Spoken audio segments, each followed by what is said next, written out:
The silence in the grand ballroom was deafening. 1 second, Chloe was holding the knife to cut her first anniversary cake, a 3-tier masterpiece of vanilla and gold leaf. The next, she was gasping for air, frosting blinding her eyes, the sheer force of the impact stinging her skin. Beatrice, her mother-in-law, stood over her, wiping whipped cream from her diamond-encrusted hand with a look of pure, unadulterated disgust. "Trash belongs in the garbage, not at the head table," Beatrice hissed, loud enough for the entire room to hear. The guests froze, but they weren't looking at Chloe anymore. They were looking at Liam, the billionaire husband who had never once stood up to his mother. Until now. What he did next didn't just shock the room, it destroyed a dynasty. The invitation had arrived in a heavy, cream-colored envelope, the kind that whispered money before you even broke the wax seal. But for Chloe, it felt less like an invitation and more like a summons to court. It was her first wedding anniversary, yet she had absolutely no say in the celebration. Beatrice Sterling, the matriarch of the Sterling shipping empire, and a woman who wore her disdain like a designer coat, had organized everything. The venue was the Sterling estate in the Hamptons, a sprawling, cold mansion that Chloe always felt required a passport to enter. The guest list was a who's who of New York's elite, none of whom actually knew Chloe, and most of whom assumed she was a gold digger who had trapped the family's golden boy, Liam Sterling. Chloe stood in front of the full-length mirror in the guest bedroom of the estate, smoothing down the fabric of her dress. It was a modest navy blue gown she had bought off the rack. Beatrice had offered to send her personal stylist, but Chloe knew that was a trap. If she accepted, she would be dressed up like a doll to be mocked. If she refused, she was unsophisticated. She chose unsophisticated. "You look beautiful," a deep voice said from the doorway. Chloe turned to see Liam leaning against the frame.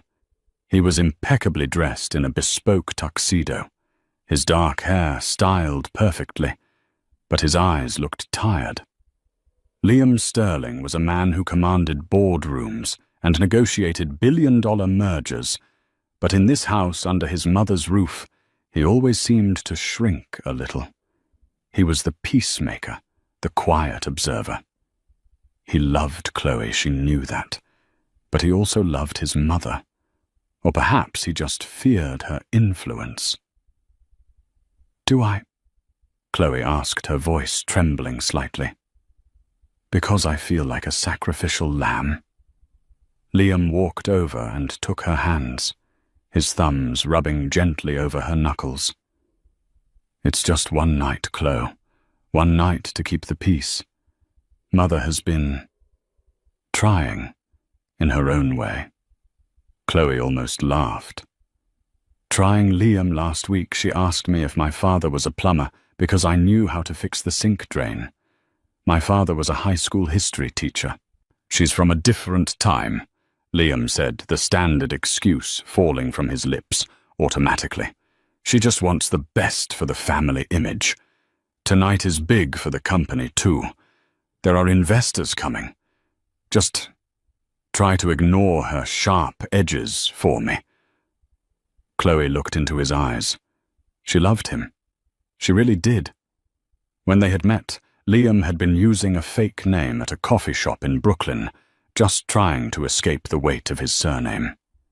They had fallen in love over bad lattes and shared paperbacks before she ever knew he was that Sterling. By the time the truth came out, she was too far gone.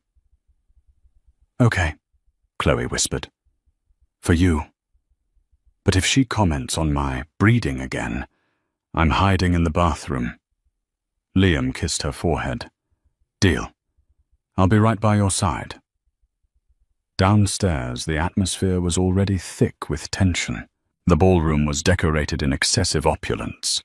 Thousands of white orchids, crystal chandeliers that cost more than Chloe's childhood home, and a string quartet playing softly in the corner.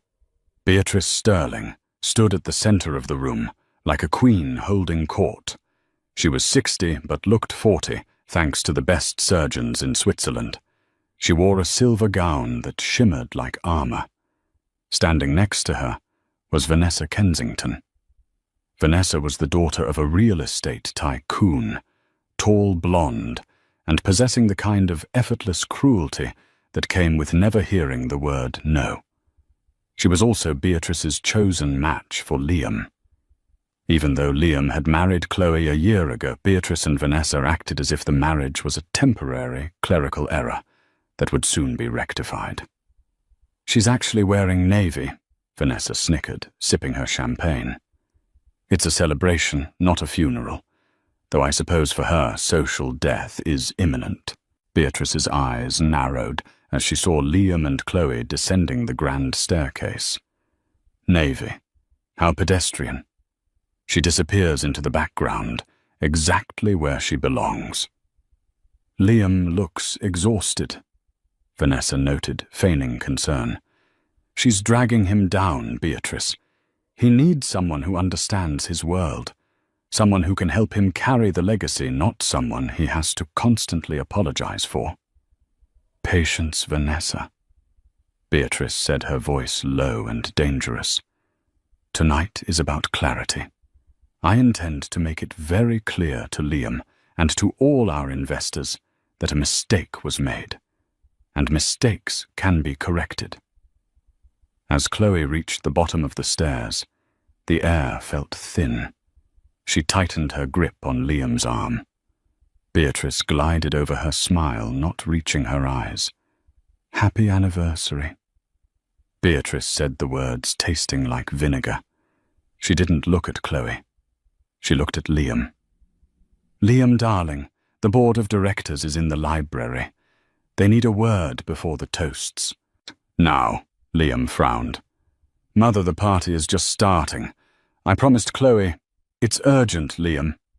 Beatrice cut in, her tone sharpening. "A crisis in the Singapore logistics chain. It requires the CEO."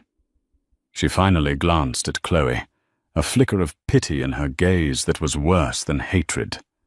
Surely Chloe understands business comes first. That is the life of a sterling wife. You do understand, don't you, dear? It was the first trap of the night. If Chloe complained she was unsupportive and needy, if she agreed she was left alone in the shark tank. "Go," Chloe said softly to Liam, forcing a smile. "I'll be fine. I'll get a drink." Liam looked torn, but duty was drilled into his bones. "I'll be 10 minutes. Max." He squeezed her hand and walked away toward the library. As soon as he was gone, the temperature around Chloe seemed to drop 10 degrees. Beatrice turned to her, the fake smile vanishing instantly. "Don't get too comfortable, dear," Beatrice said coldly. "The staff entrance is around the back if you need some fresh air. It might suit you better than the ballroom." Before Chloe could respond, Beatrice turned on her heel and walked away. Chloe was left standing alone near the foot of the stairs, clutching her clutch bag like a shield, while the eyes of New York's elite bore into her. She didn't know it yet, but the Singapore crisis was a lie. There was no meeting. Liam was being locked in the library with a paid actor, posing as a legal consultant just to keep him away from the main floor. Beatrice had a schedule to keep, and the main event was coming up. Chloe navigated the room like a soldier in a minefield. She tried to make herself small, moving toward the buffet tables on the far side of the room. She just needed a glass of water and a moment to breathe. "Excuse me," a voice drawled. Chloe turned to see Vanessa blocking her path. Vanessa was holding a glass of red wine, dangerously tilted. "Oh, hi, Vanessa," Chloe said, keeping her voice polite. "Enjoying the party?" Vanessa asked, stepping closer. "It must be so overwhelming for you, all these forks, all these people who actually know which one to use." "I'm managing," Chloe said, trying to step around her. "You know," Vanessa continued, moving to block her again. "Beatrice and I were just looking at old photos. Liam looked so much happier when he was with me. We spent summers in Como, winters in Aspen. We speak the same language. You're just a tourist here, Chloe, and tourists eventually go home. I'm his wife, Vanessa, Chloe said, a spark of anger finally lighting in her chest. Not a tourist. Vanessa laughed, a harsh, brittle sound. For now? But Liam is a sterling. He needs an asset, not a liability. You're charming in a charity case sort of way. But let's be real. You're holding him back. Everyone knows it. Vanessa leaned in, dropping her voice to a whisper. Do him a favor. Leave before he has to ask you to. It will be less embarrassing for everyone. Chloe felt tears pricking her eyes, but she refused to let them fall. Excuse me, she said, firmly, pushing past Vanessa. As she brushed past Vanessa, accidentally tipped her glass. Red wine splashed onto the skirt of Chloe's navy dress. It wasn't a lot, just enough to be noticeable, a dark, wet stain on her thigh. Oh, how clumsy of me, Vanessa gasped loud enough to draw attention. Oh, Chloe. I am so sorry. I suppose I just didn't see you there. You really do blend into the background. A few guests nearby tittered. Beatrice, watching from across the room, gave a subtle nod. Phase 1 was complete. The victim was rattled, isolated, and humiliated. Chloe rushed to the bathroom, her hands shaking. She dabbed at the stain with paper towels, but it was useless. She looked at herself in the mirror. Why am I doing this?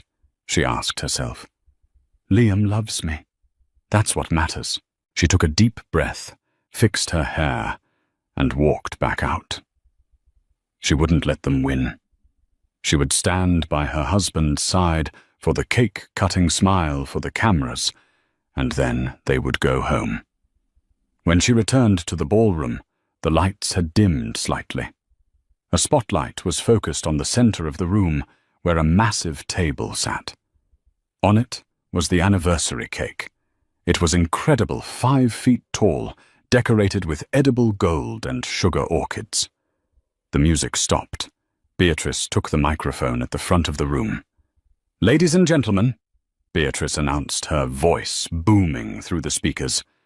If I could have everyone's attention, it is time for the tradition, the cutting of the cake. She gestured for Chloe to come forward. Chloe, dear, come up here. Liam is detained with business, unfortunately. But we shouldn't keep our guests waiting. You can do the honors. Chloe hesitated, cutting the cake alone. It felt wrong. It was supposed to be a couple's moment. Go on, a guest whispered near her. Don't keep her waiting. Chloe walked into the spotlight. The heat of it was intense. She felt exposed. She approached the massive cake, picking up the silver server with the ivory handle. Beatrice stood right next to her, smiling that shark-like smile. Just a small slice, dear, Beatrice murmured off microphone. Try not to make a mess. I know how clumsy you people can be. Chloe's hand tightened on the knife. She took a breath and sliced into the bottom tier. The cake was soft, yielding easily. She placed a slice on a small crystal plate. Beatrice stepped closer, invading her personal space. The room was sound watching. You know, Beatrice said, her voice dropping so only Chloe could hear, but the microphone in her other hand was lowered just enough to pick up the ambient sound. I had a background check done on your family again last week. Your father's debt. It's embarrassing. I paid it off. Consider it a severance package. Chloe froze. What? I bought his debt, Beatrice hissed. And I can reinstate it. Unless you walk away. Tonight. Chloe turned to look at her mother-in-law, shock and horror on her face. You can't do that. I can do anything, Beatrice said. I am a Sterling. You are a nobody." Chloe felt a surge of adrenaline. She set the cake server down. "I'm not cutting this cake," she said, her voice shaking but audible. "And I'm not listening to this." She turned to leave. "Oh no, you don't," Beatrice snapped, in a moment of calculated madness intended to look like an accident or a playful gesture gone wrong. Beatrice reached out. But it wasn't playful. She grabbed the plate of cake Chloe had just cut, a large, heavy slice with thick fondant and buttercream. "You want to be part of this family?" Beatrice shouted suddenly, playing to the crowd, her voice shrill. "Then have a taste of the sweet life you're so desperate for." With a violent, sweeping motion, Beatrice slammed the cake directly into Chloe's face. The sound was a wet thwack. Chloe stumbled back, blinded. Frosting filled her nose, coated her eyelashes, and slid down her neck. The force of the smash had been hard enough to bruise. She gasped, clawing at her eyes, trying to breathe. The room went deadly silent. No one laughed. This wasn't a prank. It was an assault. Beatrice stood there, panting slightly, wiping cream from her hand onto a napkin a waiter hurriedly offered.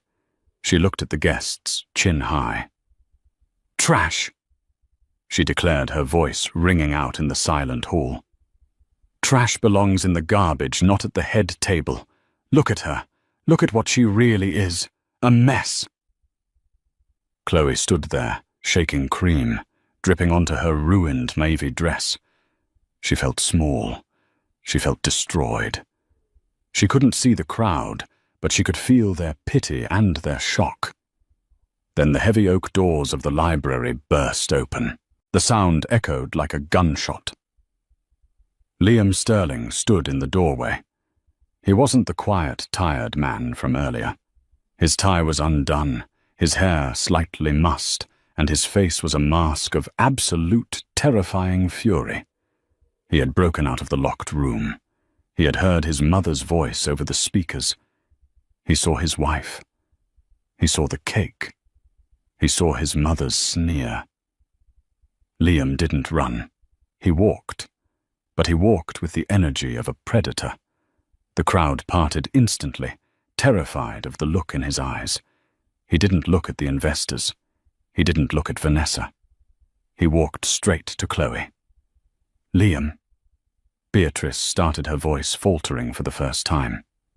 She slipped. It was a joke. She has no sense of humor. Liam didn't even look at his mother. He reached Chloe, taking his own handkerchief, silk monogrammed, and gently, tenderly wiped the frosting from her eyes. "Can you see?" he asked, his voice shaking with suppressed rage. "Liam." Chloe sobbed, finally breaking down. "I want to go home." "We are going," Liam said softly. "But not yet." He turned to face his mother. The room held its breath. "You called her trash," Liam said. His voice wasn't loud, but it carried to every corner of the room. "You assaulted my wife, in front of everyone." "She doesn't belong here, Liam," Beatrice screamed, losing her composure. "I did it for you. She is weak. She is poor. She is nothing." Liam stared at her. "You're right, Mother. She doesn't belong here."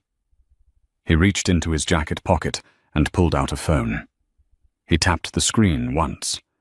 "Because this house," Liam said, "isn't yours anymore." Beatrice laughed, a nervous, high-pitched sound.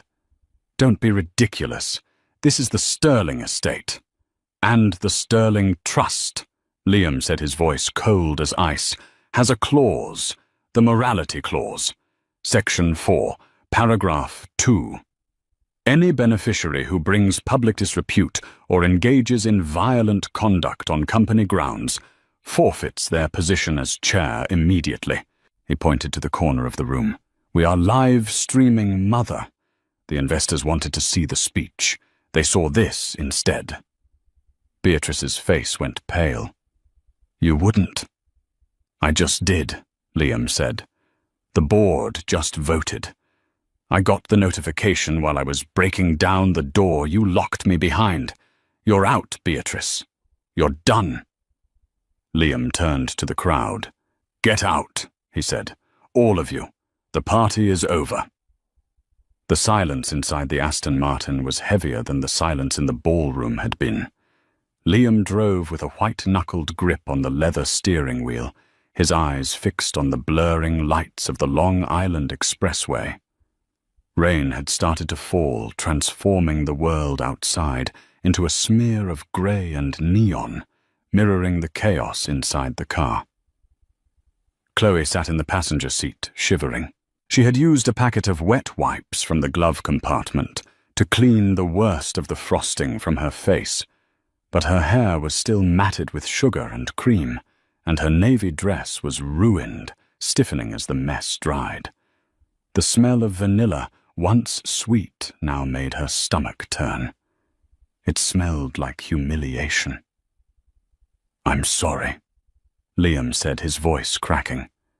It was the first thing he had said in 20 minutes.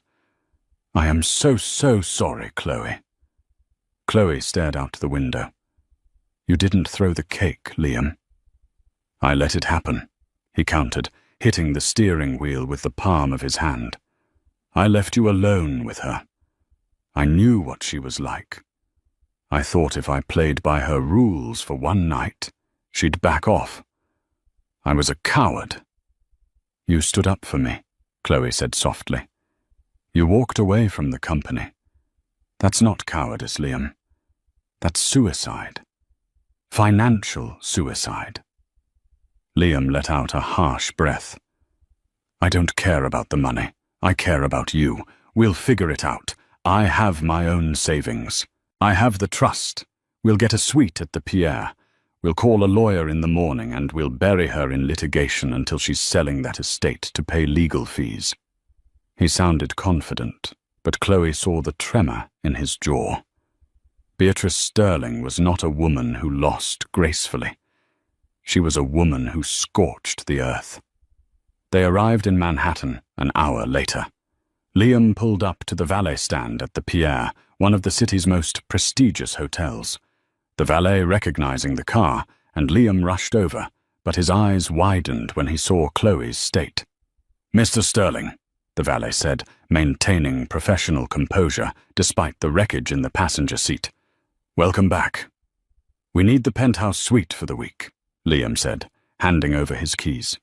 He walked around to open Chloe's door, shielding her from the curious glances of passers-by with his jacket. Inside the lobby, the opulence felt suffocatingly similar to the Hamptons estate. Liam marched to the front desk, placing his sleek black Centurion card on the marble counter. "Mr. Sterling," the concierge said, smiling nervously. "We weren't expecting you." "It's a last-minute arrangement." "Swipe it," Liam said, tapping the card. The concierge ran the card. A moment later he frowned. He ran it again, then a third time. The silence stretched thick and uncomfortable. "Is there a problem?" Liam asked, his voice hardening. "I'm afraid the card has been declined, sir," the concierge whispered.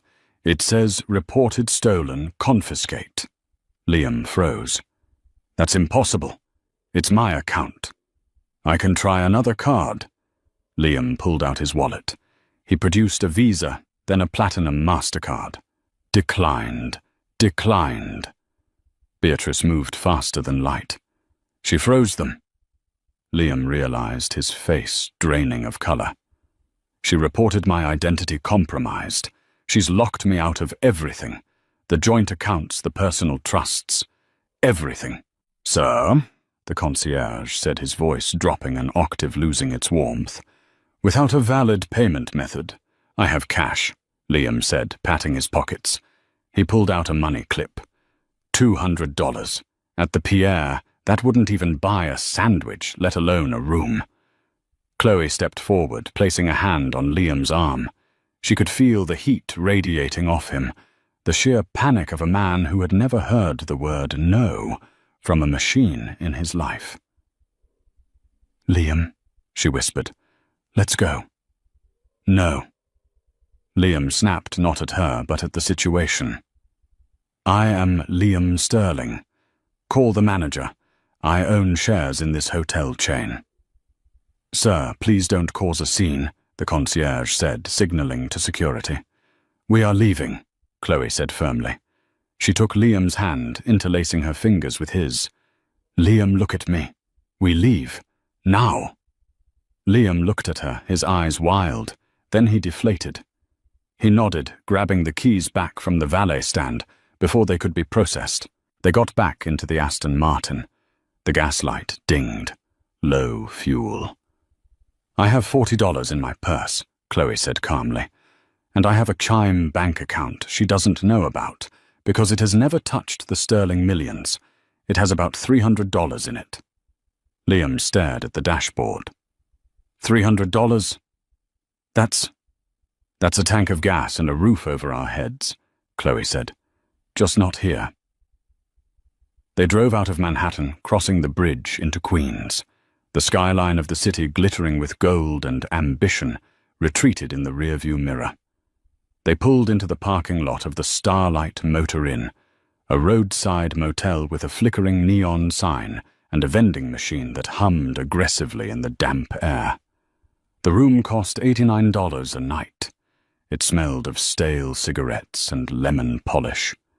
The carpet was a suspicious shade of brown, and the bedspread was thin and scratchy. Liam sat on the edge of the bed, still in his bespoke tuxedo, looking like an alien who had crash-landed on a strange planet. He put his head in his hands. "I'm sorry," he whispered again. "I promised to give you the world, and I brought you to this." Chloe went to the small sink in the corner. She wet a washcloth with cold water and walked over to him. She knelt between his legs and gently wiped his face. "You brought me away from them," she said fiercely. "That's all I wanted. I'd rather be here with you than in that mansion with her." Liam looked up, tears brimming in his eyes. He pulled her into a hug, burying his face in her neck. They held each other in the dingy motel room, two refugees from a golden war. But as they slept, the digital world was burning. Beatrice hadn't just frozen the money. She had ignited the narrative.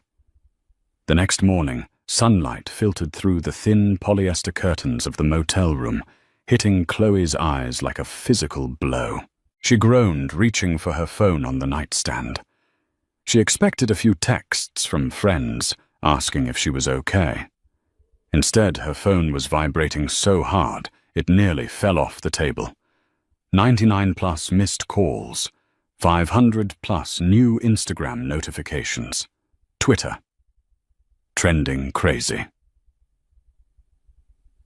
Chloe. She sat up, heart pounding. She unlocked her phone and opened Twitter. The top trending topic in New York wasn't Beatrice Sterling assault. It was a video clip. But it wasn't the clip of Beatrice smashing the cake. It was a selectively edited clip from minutes earlier. It showed Chloe arguing with Vanessa.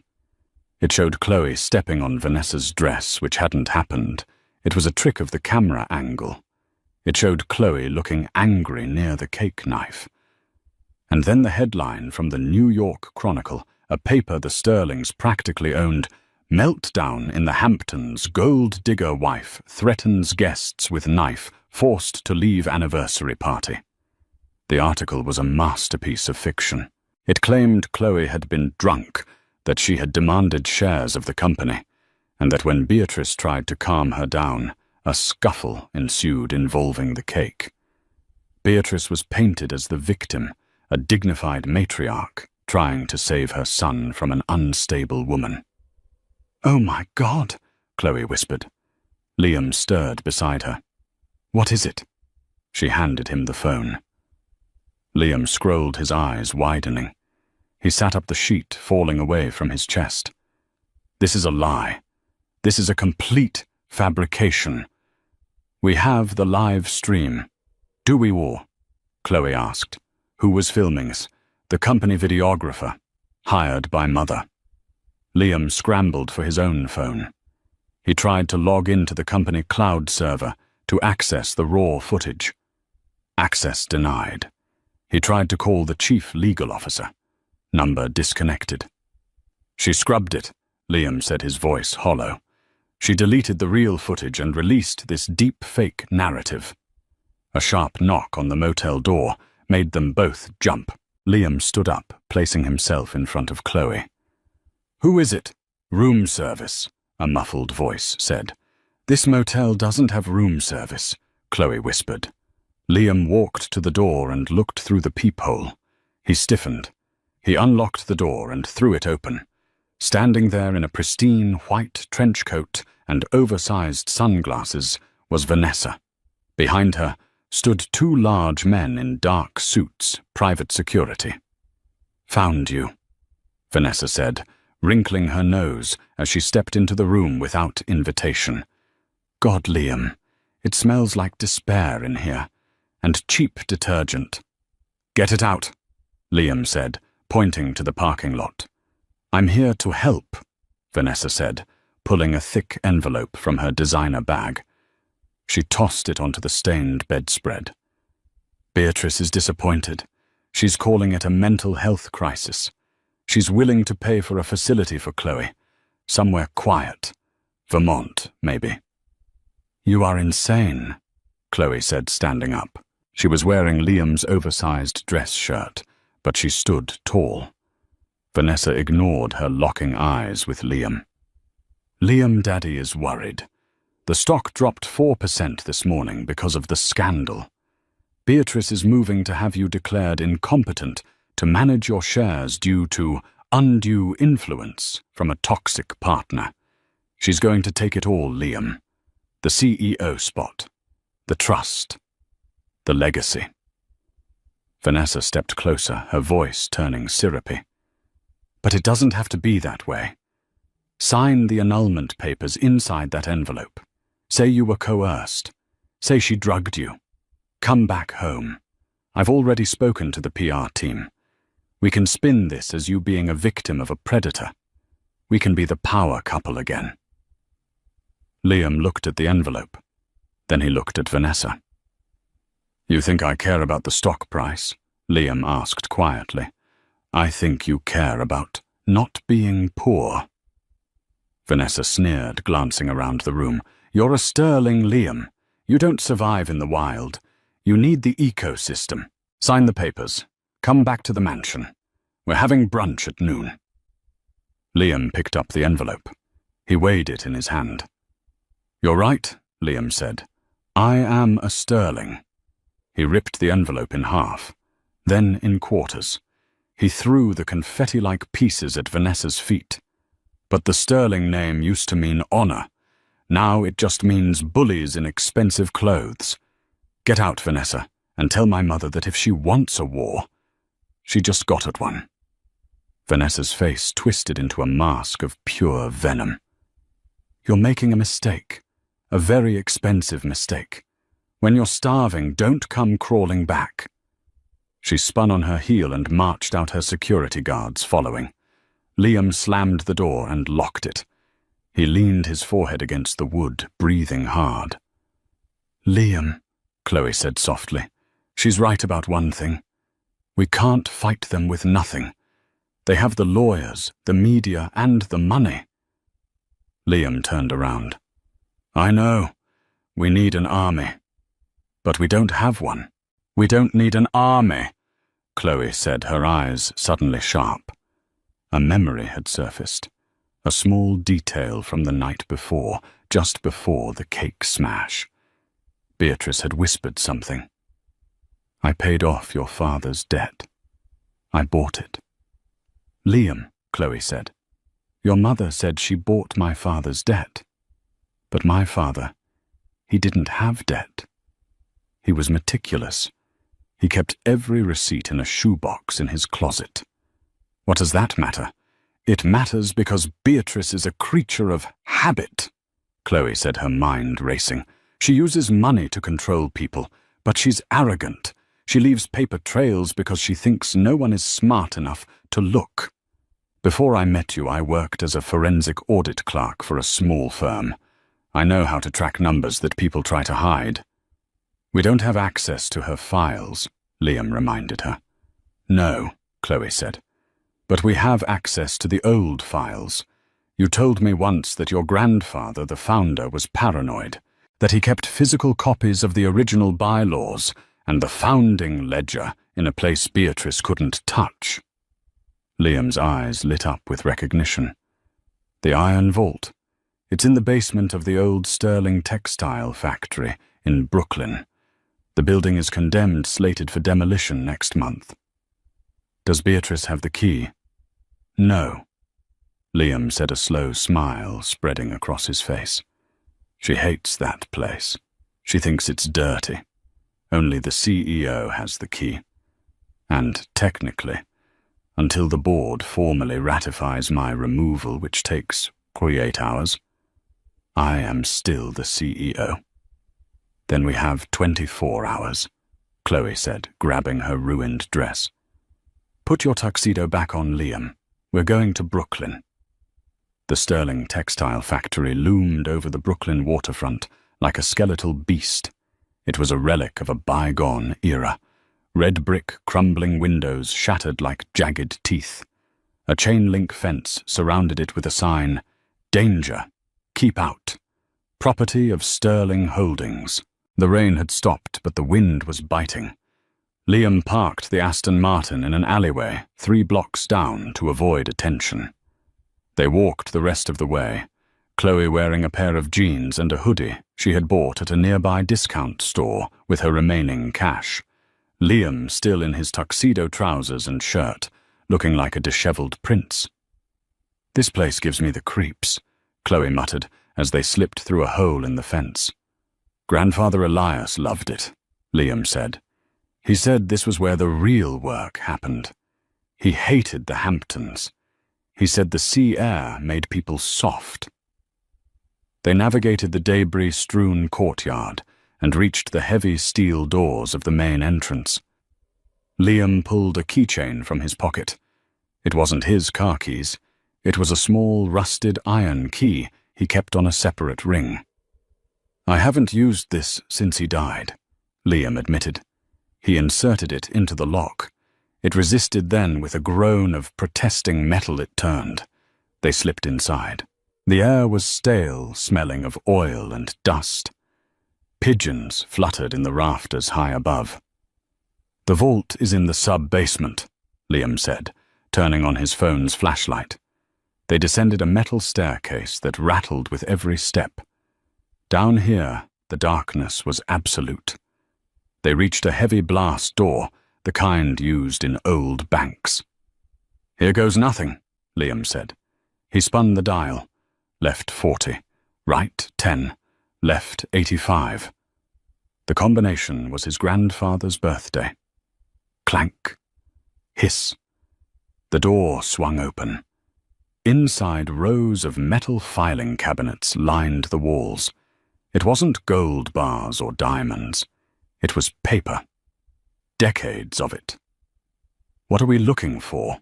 Chloe asked, scanning the labels. "The Red Ledger," Liam said.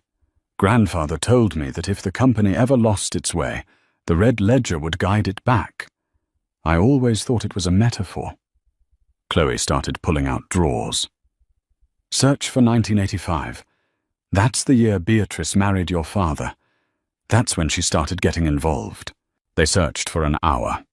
Dust coated their hands. Chloe's forensic eyes scanned ledgers, noticing patterns. "Liam, look at this. These transfers. Millions of dollars funneled into a shell company in the Cayman Islands called Blue Heron." "So rich people hide money," Liam said, still digging. "No," Chloe said. "Look at the date. This transfer happened 2 days before your father died in that boating accident." Liam stopped. He turned slowly to look at her. "What?" And here, Chloe pointed to another entry. "Payments to a Dr. Thorne. Recurring monthly payments for 20 years. Liam, who is Dr. Thorne, I don't know, Liam said. My father didn't have a doctor named Thorne. Found it, Liam shouted suddenly, pulling a leather-bound book from the bottom of a safe box. The Red Ledger. He opened it. It wasn't just accounting. It was a diary. Elias Sterling's handwriting scrawled across the pages. Liam read the last entry aloud, his voice trembling. My son is weak. He has married a viper. Beatrice is not who she says she is. She is not a Kensington. She is a fraud. I have found the proof. She has been siphoning company funds to pay off a blackmailer in Zurich. I intend to confront her tonight on the boat. If I do not return, the trust must never go to her. It bypasses her. It goes to the first child of Liam, or if Liam marries a woman of true virtue to her. The clause of the good heart. Liam looked up, his face pale. She was on the boat. The official report said my father was alone, but grandfather knew she was going there. Liam, Chloe whispered, horror dawning on her. Do you think she killed him? Liam said, the realization crashing down on him. Or she let him die. To protect her secret. To keep the money. We have the motive, Chloe said. We have the financial proof of the blackmailer. And we have the grandfather's testimony. This destroys her, Liam said. This isn't just getting the company back. This is prison. Suddenly the heavy blast door behind them slammed shut. Clang. The sound echoed like a thunderclap. Darkness swallowed them as the lights from the hallway were cut off. Only their phone flashlights remained. Liam! Chloe cried out. They ran to the door. Liam grabbed the wheel to spin it open. It wouldn't budge. It had been locked from the outside. A voice crackled over an old intercom system on the wall, dusty but functional. I knew you'd come here eventually. Liam? Beatrice's voice purred, distorted by the static but unmistakable. You always were sentimental, just like your grandfather. Mother! Liam screamed, pounding on the door. Open this door! I'm afraid I can't do that, Beatrice replied calmly. This building is slated for demolition. Remember, the crew is arriving early. Tomorrow morning, in fact. It would be such a tragedy if 2 squatters were trapped inside when the charges went off. Just another accident in the Sterling history. You followed us, Chloe said, leaning close to the intercom. You put a tracker on the car. Clever girl, Beatrice said. Too clever. You should have taken the annulment. Enjoy the darkness, darling. It's the last thing you'll see. The intercom clicked off. Liam pulled at the door handle with all his strength, screaming until his throat was raw. But it was useless. They were trapped in a steel box buried underground with the evidence that could save them and kill her in their hands. Chloe looked at the red ledger. Then she looked at the ceiling vents. Liam, she said, her voice surprisingly steady. Stop. He turned to her, panting, sweat dripping down his face. We're going to die here. No, Chloe said. We're not. Look at the ventilation shaft. It's too small for you. But she measured it with her eyes. I can fit. It's 30 feet up, Liam argued. Boost me, Chloe commanded. Beatrice thinks she locked up a helpless waitress. She forgot that before I was a teacher's daughter, I was a gymnast. And before that, I was a survivor. She tied her hair back. Give me the ledger. I'm getting us out of here. And then we're going to burn her kingdom to the ground. The ventilation shaft was a throat of galvanized steel choked with 50 years of dust cobwebs and the dry, flaky remains of dead insects. It was a coffin that went upwards. Chloe pushed the red ledger into the waistband of her jeans, the leather biting into her skin. I'm going up, she called down, her voice echoing strangely in the tight space. Be careful. Liam's voice came from the darkness below, thick with fear. "Don't look down. Just move." Chloe placed her hands against the sides of the shaft and pushed. She shimmied up, inch by agonizing inch. The metal screws snagged her hoodie. The dust filled her nose, making her want to sneeze, which would be disastrous in such a confined space. Her shoulders scraped against the metal walls. Panic was a rising tide in her chest. The crushing weight of the earth. The darkness, the knowledge that Liam was trapped below, in a room that was about to become a tomb. "You are not a victim," she told herself, the mantra sinking with her breathing. "You are not a waitress. You are a Sterling, and you are going to survive." 10 feet. 20 feet. Her muscles burned with lactic acid. Above her a faint grid of light appeared. The exit. She reached the grate. It was rusted shut. "No," she whimpered, tears cutting tracks through the grime on her face. She pushed. It didn't budge. "Come on!" She slammed the heel of her hand against the rusted iron. Once, twice, Geptul. The sound rang out like a bell in the silent factory. On the third hit, the corroded hinges gave way. The grate clattered onto the roof, and Chloe pulled herself up, gasping for the sweet, cold night air. She rolled onto the gravel roof of the factory, coughing up black dust. She was out. But she wasn't safe. Below in the courtyard, headlights swept across the brickwork. A convoy of black trucks had arrived. They weren't standard demolition trucks. They were unmarked. Men in dark tactical gear were unloading crates. Beatrice wasn't waiting for the morning demolition crew. She was accelerating the timeline. She was going to blow the building tonight under the cover of darkness to ensure there were no witnesses. Chloe lay flat on the roof, peering over the edge. She saw Beatrice standing by a limousine holding a phone. "Yes," Beatrice was saying, her voice carrying in the still air. "Do it now. Rig the basement first. I want the structure to collapse inward. A tragic structural failure due to neglect." Chloe's heart stopped. They were rigging the basement. Liam was in the basement. She couldn't call the police. Beatrice owned the local precinct captain. Liam had mentioned it once at a dinner party. If the local cops came, they might just secure the perimeter while Beatrice finished the job. She needed federal attention. She needed something Beatrice couldn't bribe. She needed the world to watch. Chloe pulled out her phone. 4% battery.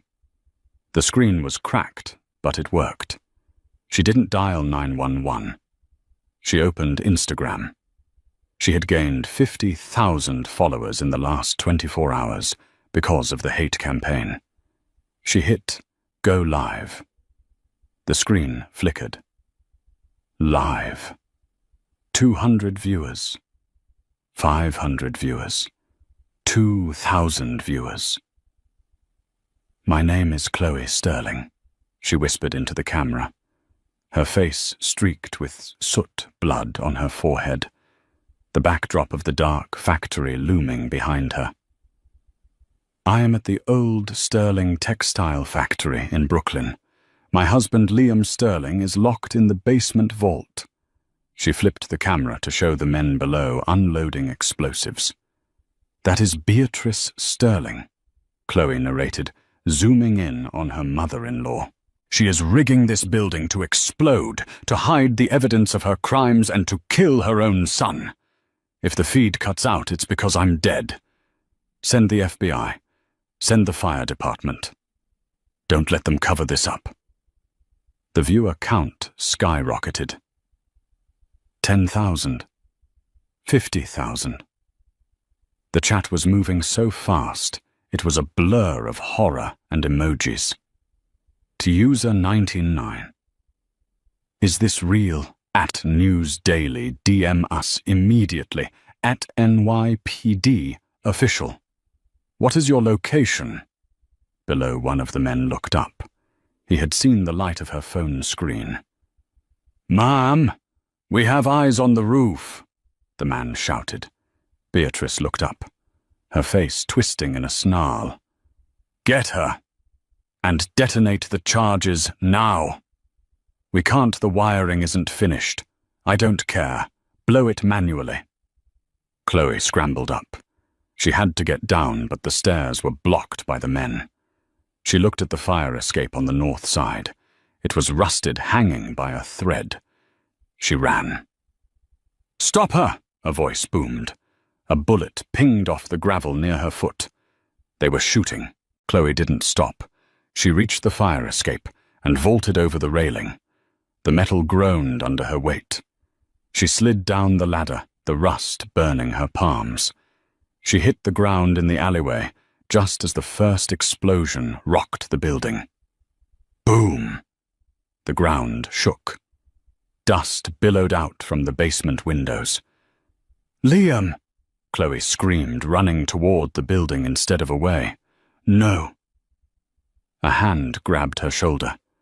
She spun around, ready to fight, the red ledger clutched to her chest like a shield. It wasn't one of Beatrice's men. It was a firefighter. Sirens were wailing in the distance, a symphony of red and blue lights flooding the street. The live stream had worked. The FDNY had arrived faster than the mercenaries could finish the job. "You can't go in there, miss. It's unstable," the firefighter yelled. "My husband is in the vault," Chloe screamed, pointing. "The sub-basement, you have to get him out." Police cars screeched to a halt, boxing in the black trucks. Beatrice's mercenaries dropped their weapons, realizing they were outgunned and on camera. A news helicopter was already circling overhead, its spotlight pinning Beatrice to the ground like a specimen on a slide. Chloe watched as the firefighters deployed a rescue team. Minutes felt like hours. The building groaned, a wounded beast threatening to collapse entirely.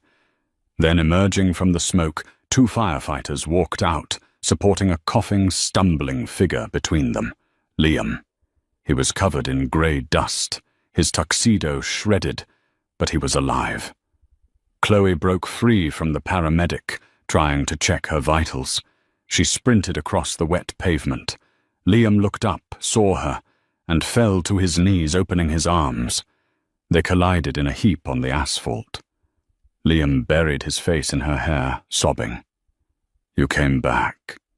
You crazy, beautiful woman, you came back." "I told you," Chloe whispered, kissing his soot-stained cheek. "I'm not a tourist. I'm your wife."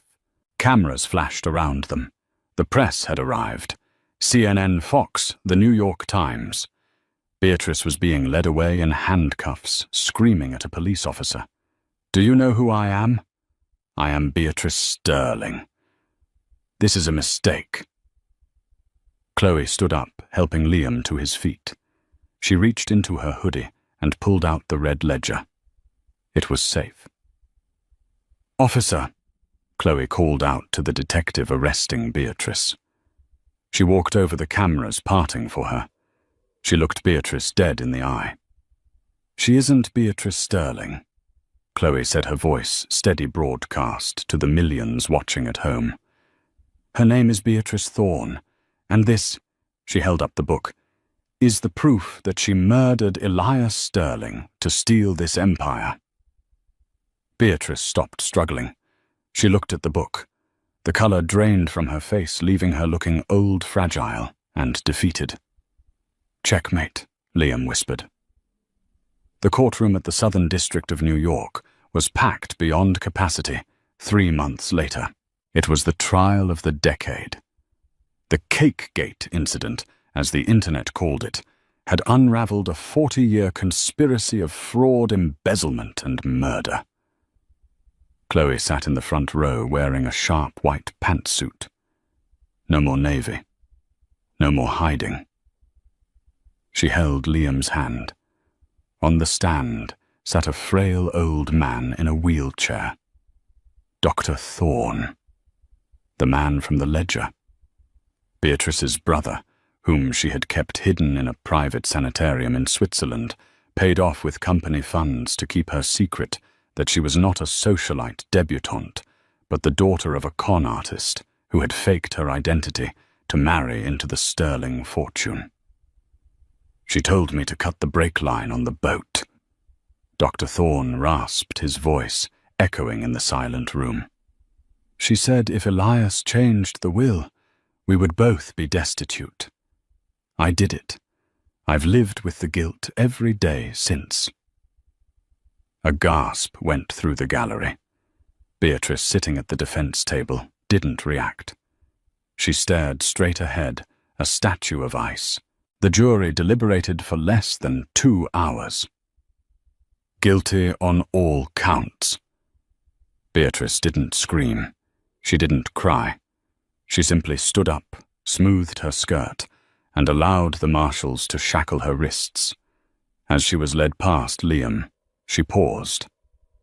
I built that company, she hissed. Without my ruthlessness, you would be selling shoes. You're weak, Liam. Liam looked at his mother. He looked at Chloe, the woman who had climbed a ventilation shaft and faced down a demolition crew to save him. I'm not weak, Mother, Liam said calmly. I just found my strength in something other than money.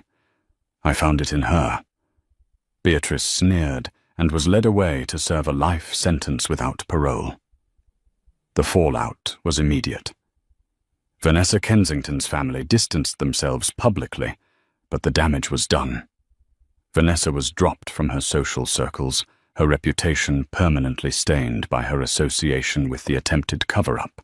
2 weeks later, the board of directors of Sterling Holdings met in the skyscraper that dominated the Manhattan skyline. The table was full of old men in grey suits who had enabled Beatrice for years. They looked nervous. Liam walked in. He wasn't wearing a tie. He walked to the head of the table. Gentlemen, Liam said, effective immediately, I am dissolving the board. You can't do that, one director shouted. We have tenure. I have the controlling interest, Liam said, tossing a file onto the table.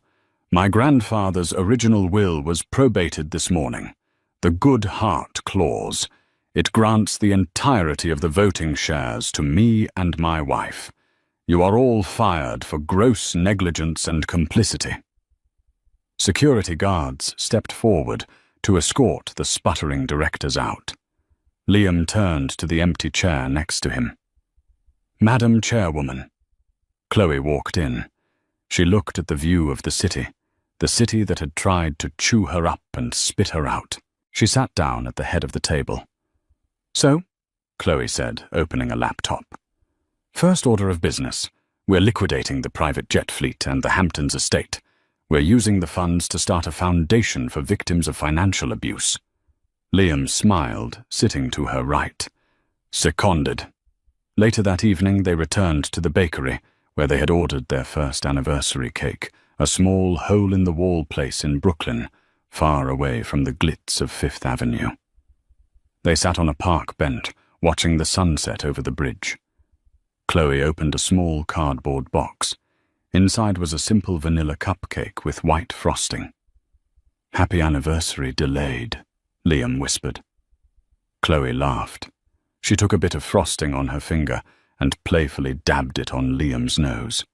Liam froze for a second, then smiled. He took a bit of frosting and dabbed it on her cheek. No smashing, he asked. No smashing, Chloe said, leaning her head on his shoulder. We're done with drama. Now we just live. They sat there as the city lights flickered on 2 people who had walked through the fire and came out holding the gold. They weren't just the Sterlings anymore. They were survivors. And for the first time in his life, Liam felt free. As for the Hamptons estate, it was sold. The new owners turned it into a public park. The ballroom where Beatrice had reigned was demolished to make way for a playground, and right in the center where the head table used to be was a sandbox. because trash belongs in the garbage. But kings and queens, they build their own castles. Wow, what a roller coaster. From being humiliated in front of the elite to taking down a corrupt dynasty. Chloe proved that true class isn't about money, it's about character. Beatrice thought she could crush Chloe like a piece of cake, but she forgot that pressure just makes diamonds. What did you think of Liam's transformation? Did Beatrice get the punishment she deserved, or should she have suffered more? Let me know your thoughts in the comments below. If you enjoyed this story of karma and justice, please smash that like button. Don't smash it. Like the cake, though. Share this video with a friend who loves a good drama. And subscribe to the channel with notifications on so you never miss a story. We upload new twists and turns every week. Thanks for watching, and see you in the next video.